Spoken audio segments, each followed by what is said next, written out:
සිරාණ මහන්නේ අතුරුගිරිය පැත්තේ ඉන්න ට්‍රැක පැනපු පොලොස් කොට්ටෝරු හරක්ද? දැන් සිදුවීම් දෙකයි. හරිද? මේ මිනිස්සු උදව් කරන්න ඇවිල්ලා තියෙන්නේ.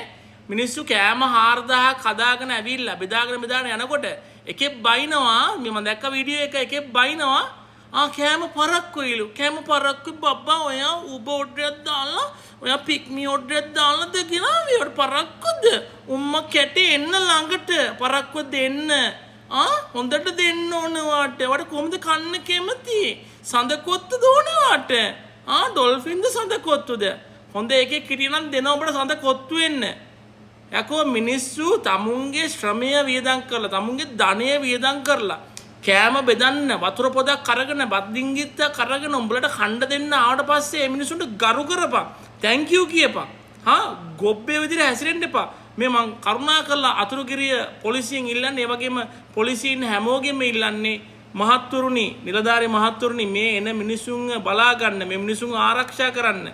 මේ නැත්තම් මේ මිනිසුන්ට මාරම කට්ටක් කන්න වෙනවා. මම මේ බෙදෙන මල්ලඩත් කියන්නේ පරිස්සමෙන් අපේ උන්ට මතක සුමානයයි. සමහර උන්ට පැය 24යි. ඒ හින්දා පරිස්සමෙන් මේ අසමත් ජාතිය උන්ට සමහර වෙලාවට කණ්ඩවත් බොණ්ඩවත් දෙන්න හොඳ නැහැ. පව් එක කියන්නේ නමුත් ඒක කරන්න ඕනේ. පරිස්සමෙන් වැඩ කටයුතු කරගන්න. අතුරුගිරියේ මිනිස්සු මචං ලැජ්ජයි අතුරුගිරිය කියලා කියන්නත් ලැජ්ජයි. චික් විතරයි.